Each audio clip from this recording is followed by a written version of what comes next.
Welcome to Key Conversations, where you get to connect with the best of the music business, unlocking the secrets to exploding your music career, presented by In the Key of Success. I'm your host, Cheryl B. Engelhardt. The conversations you're about to hear are between our special guest and participants of my MX4 course, the Marketing and Branding, Money-Making, Mentorship Mastermind for Musicians. They are singers, songwriters, composers, producers, and artists just like you, asking their burning questions of our experts while transforming their careers over 6 weeks. If you think this could be you, check out mx4course.com to schedule a free half-hour coaching call with me to see if we'd be a good fit. So, let's get started.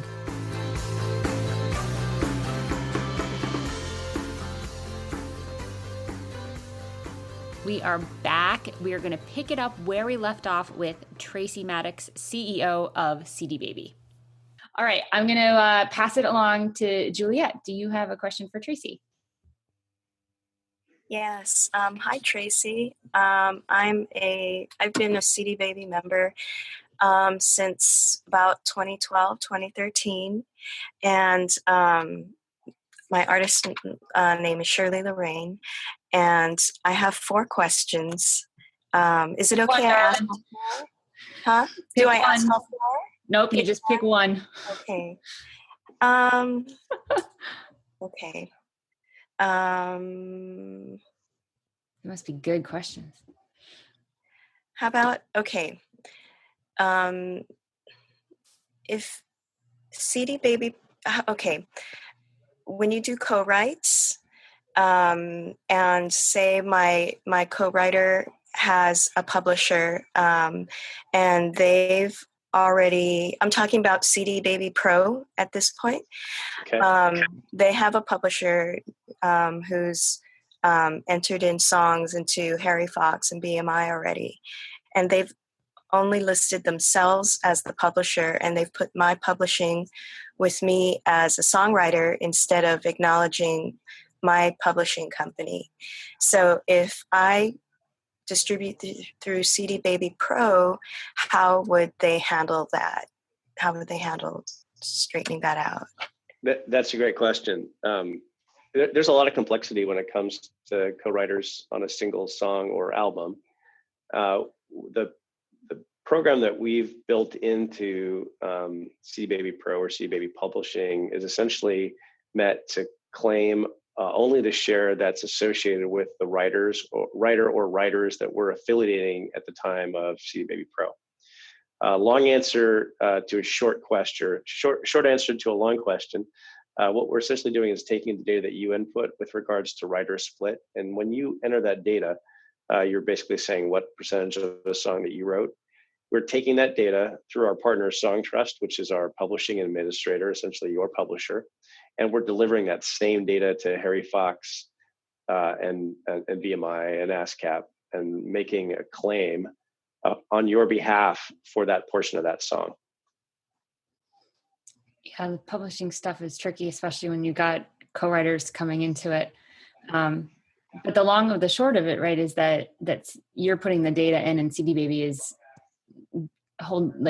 being responsible for that information. And you can't really. The idea is that you don't get screwed. That's our job. Our job is to basically go and advocate for your share, which we will do with both the PRO and HFA, and we feed them data regularly. In fact, I think we're up to about 100,000 songwriters administered by CD Baby Pro. We're up around 600,000 songs. All of those assets have been registered with the performing rights organizations in the U.S. as well as with HFA, and so we're making a claim. And there's this probably dirty little secret in the industry that many times competing claims on a single song add up to more than 100%. That's the job of a publishing administrator to go back and sort those things out with both the PROs and with third parties like HFA, where we're perfecting those claims. And so if you're concerned that maybe somebody's claiming your share or that the shares aren't right, that's something to bring up with us. It's our job to go resolve that with the third parties on your behalf. Whew. Yeah, wrapping your head around publishing is a tricky one. So that was everyone that's on the call. I think we'll be able to go around and do some quick laser questions. But before we do, I want to ask, because I know this is also a burning question for a lot of musicians, is when here, let's do this. Why distribute your music digitally through the streaming opportunities that CD Baby has versus another distribution company? What is the benefit of working with CD Baby? Yeah, there's a lot of startups in this space right now. And I think the pure act of distributing content, I mean, literally delivering content from point A to point B and C and D is become almost like a public utility, right? Where the act of delivering bits from point A to point B is looked at as a technical function, and it's been devalued. And I think there are places in a supply chain like ours for companies that do just that utility function. In other words, if all you need is to get your song from A to B, by all means, use another service. We actually look at our mission at CD Baby as much broader than just distribution. And there's 3 legs to the chair that we like to present to our artists and members. The first one is education. We spend an enormous amount of time providing content to our artists to help them understand how to navigate a complex music industry. And that's everything from promotion to publishing that we just talked about. The second leg is promotion. And so we feel incumbent to take our artist content and our artists and give them various tools and methods of promoting themselves. So beyond educating our artists, we have to say, hey, here's a tool set that you can use to promote yourself. And so, whether that's a tool like show.co or Here Now or Host Baby, providing a tool set, some free, some paid, that help our artists to monetize their music is important. The third leg is distribution, which is a bit commoditized. If we're going to have a sturdy chair, though, I gotta plug the fourth leg, which is really publishing. It's taking all the ways that your music's making money and tracking down those pennies and fractions of a penny that are being earned in all places all over the world. And so many of our startup competitors, particularly the ones that are plugging themselves as software as a service, only deliver content to a certain number of partners, say 5 or 6 of the big ones. They're only doing so domestically, and they're not tracking down mechanical royalties. For every stream that you get as an independent musician, as an independent songwriter, you also earn a mechanical royalty. You actually can't collect that mechanical unless you go to the DSP, say Apple Music or Spotify, and say, I also am the songwriter. I would like to get paid the mechanical, please. We look at our role, again, this fourth leg of the stool is going out and collecting all your revenue. And so working through CD Baby Pro, working through relationships that we're cultivating with the DSPs to go and collect that mechanical directly. And probably most importantly, going overseas and looking for any royalties you may have earned either in performance or mechanicals in places like the EU and places like Africa on music that's played by fans you have in those geographies. That's all kind of part of a full service. If I'm providing just a software as a service where I'm taking your bits from point A to point B, that's a much reduced set of things that we're doing than what we feel is the full CD Baby value offering. Yeah. Sold. I'm signing up. Oh, it had been signed up, but yeah, sold. And I want to piggyback that. I am the host, so I get to ask more than one question. I'm playing my privilege here, just because I think also other people have that question. When you talk about music getting played in Africa, like I can't even imagine that. Like, how would I go about doing that? Like, I upload my music, I opt into all the things I can possibly opt into, and then is it just okay now that they're on those streaming services, that's where people are listening, and you're talking about collecting that money? Or is there another way? Like, is there a TV show in Africa that's playing my music that I don't know about, or is that just something else to opt into? Am I missing anything in order to get those sort of international and other placements or plays? So what do you mean when you say that, and what is there for an artist to do to make sure that they're optimizing all those opportunities? Well, that goes back to the first P, participation. Yep. You can do pretty much anything in the music ecosystem yourself. You can have your own publishing company. You can go and make a claim on your mechanical royalties earned in Australia. You can do all those things yourself. You actually don't need CD Baby to do that for you. But it requires an enormous effort on your part to say, okay, I want to go see if I have any mechanicals at APRA in Australia. How do I do that? Well, I can go to the website and I can make a claim. I can see in their database if my songs are registered, assuming I did it if I'm located in the U.S. and my PRO has a reciprocal relationship with APRA. There's a lot of nuances there that it actually takes time and effort for the artist to do. So our service at the heart of it is to take all that guesswork and all that legwork out and have these relationships on behalf of the artists that we represent. That's how we kind of justify our own existence. Yep. So kind of going back to the question itself, P is participate, right? Streaming is driving millions, tens of millions of incremental consumers every year to consume music in ways that they never thought of. I can tell you from the growth that we've seen, for instance, in Apple Music. Apple Music is getting tremendous traction in China. Oh, who would have thought?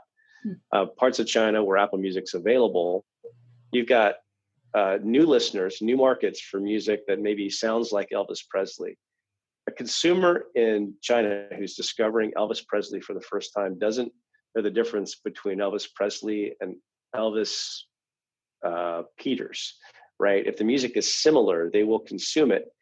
And if they like it, they like what they like, right? And so this really creates an opportunity for independent artists to compete toe-to-toe with artists who have been around for a long time, who may actually have an opportunity by virtue of their art to connect with new fans, despite the fact of years of market leadership for an artist like an Elvis Presley, or catalog like Elvis Presley. So to again, a long answer to a short question, you need to be everywhere your fans might be, and streaming is the easiest way to do that.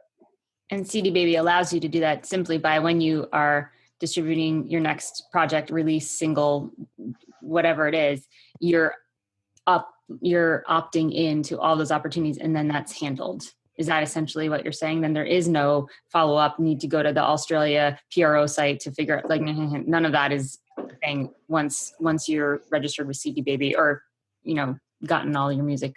Exactly right. So from the dashboard at CD Baby, you can sign up with as many DSPs as are willing to pay you for streams or downloads. And we'll go collect. DSP, digital service provider, correct? Correct. Sorry for the lingo. So you think about DSPs as stores, right? So Spotify as a store. It's not a download store anymore. It's a streaming store. iTunes is a download store. Spotify is a streaming store. Apple Music is a streaming service. These are DSPs. And our job is to basically work with them, negotiate great rates on behalf of our artist base, collect all the revenues that are earned on the platform, and make sure that you, the artist, get your earnings. So that's kind of cool, because all this stuff sounds really complicated when we talk about it. But then as an indie artist, you can just make the music, and CD Baby sort of takes care of it, which is has been my working assumption. So I'm sort of digging here. Am I missing anything? All right, let's do a laser round. So quick questions, and Tracy, you can give a one word or one sentence answer unless you want to elaborate. Your call on that.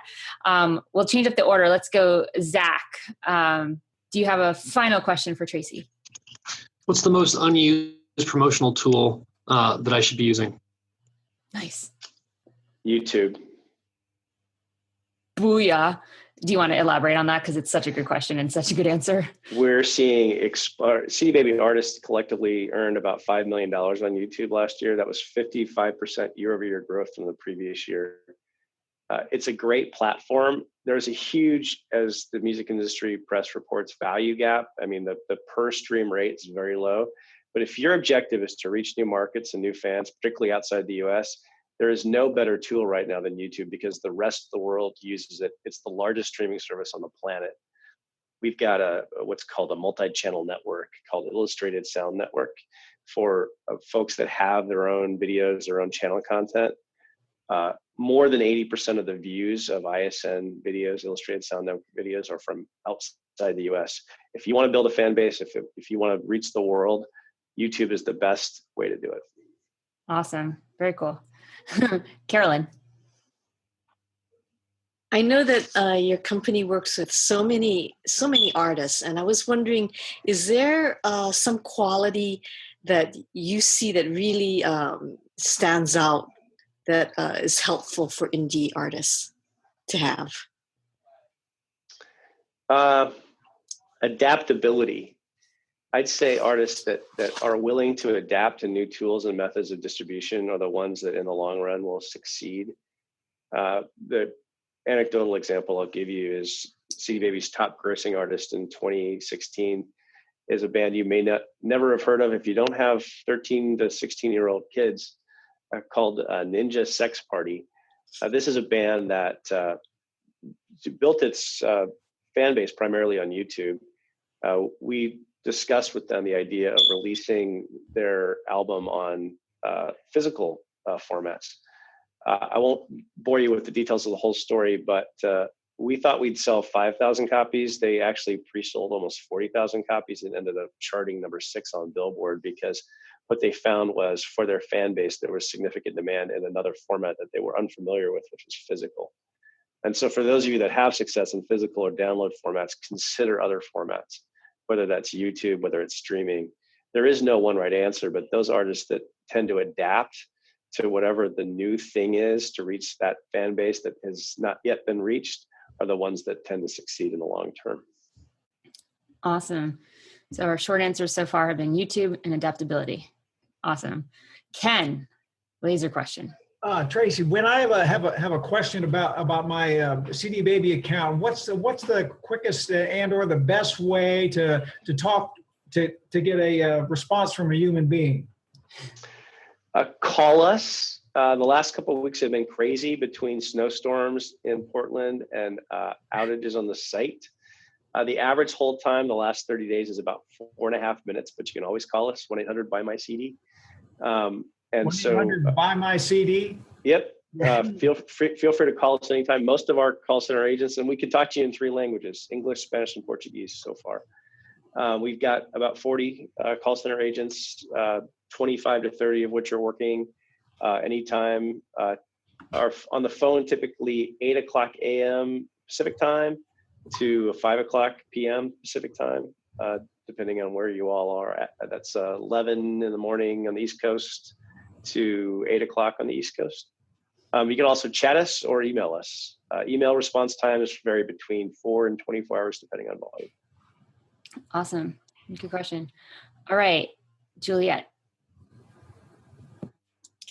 Okay. Back to the co-writes. For co-written songs, is only the co-songwriter's permission to enter into CD Baby Pro's exclusive agreement necessary? How about their publisher? So you don't need your publisher's permission to enter into a publishing administration agreement. So we only need the permission of the actual co-writer. Cool. All right. Lou. Yeah, I'm back. Okay, I've got a style. You mentioned China, Johnny Cash. How do I tag my music so that the Johnny Cash listener in China finds it and is able to stream it? That's a great question. The one-word answer: metadata.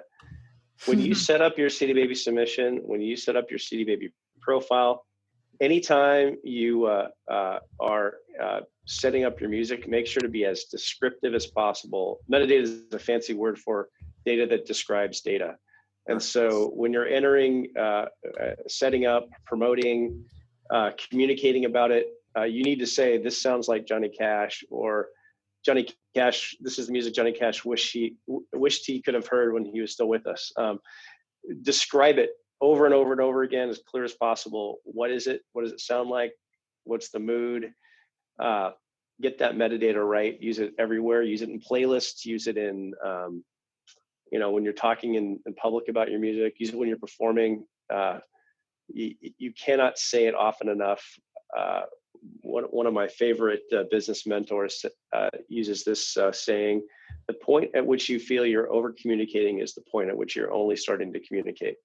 Metadata is all about over communication. You cannot describe something with enough words to ever over communicate. So metadata. That's great. So our one word answers so far have been YouTube, adaptability, call, and metadata. I like that. And it's funny because a lot of the work that we do in this course is getting really clear on talking about what you want and what your genre is. And you can do the elevator pitch when you are in an elevator with Beyonce or Clive Davis or whoever it is. And they're really, really clear on who you are as not just a musician, but as a human being. So I think that sort of plays into the metadata, like just keep repeating those words, getting them out there, putting them where you can digitally. We're talking about putting them in your YouTube descriptions to make everything searchable, the lyrics, like whatever you got, like dump it all in there and make it findable. That's a good laser round. I like that. So my final question for you, Tracy, is what are any last thoughts that you have for artists, songwriters, producers, all indie musicians that are all have in common the one goal of making a full-time living, creating and selling their music? What else have we not said or asked you that you would offer all of us? I would say it's an exciting time in the music industry. It's a time to be optimistic, right? We're in our second year of cumulative growth as an industry. It's not skewing towards the majors. Indies are holding our own in terms of market share. In fact, we're gaining share. These different platforms, streaming in particular, YouTube also, Facebook's about to emerge, harness these new technologies because they are indie platforms. There are ways to communicate directly with fans that cut out the middleman, that don't require $1 million ad budgets. And I look at the average artist who, yes, for years has seen declines in physical, yes, are starting to see declines in download, but the growth in streaming is offsetting all that for the first time. And you gotta be there. You gotta participate in order to harness these new platforms. And so get smarter on them, figure out how to use them for your benefit. These are new ways to connect directly with fans, to build a fan base, to perform. And if you're not participating, you will not see growth. But the industry is growing. You should too. Wow, that's awesome. Tracy, thank you so much for spending this time today. This has been awesome. It's a really cool insight into a company that I've always loved since I started in 2004. So we all really appreciate it. And thank you guys for the great and thoughtful questions and the research you did. And have a fantastic rest of your week. Thanks, Cheryl. Next week, we'll be speaking with Chandler Coyle. You can go to chandlercoyle.com to check him out. He's basically a marketing wizard and has a ton of insights on how to engage your fan base. So stay tuned for that. Please don't forget to rate and comment on iTunes and Stitcher Radio if you like this podcast. It's the best way to keep it going, get more subscribers, and continue to share this awesome information with the indie music community. Thank you, and we'll see you next time.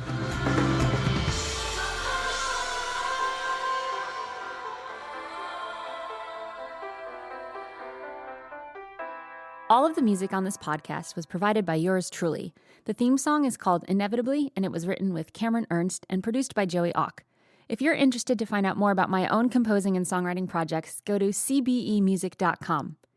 If you're a musician looking to really get some results that you're psyched about in your music career, then head to inthekeyofsuccess.com, where I've created a bunch of different kinds of resources just for you. Key Conversations is sponsored in part by Bandzoogle. They make it easy to build a beautiful website for your music. Their step-by-step system gets you online in minutes, and you can choose from hundreds of mobile-friendly themes and customize them with their easy point-and-click editor. All the features you could possibly imagine for a professional website are built in.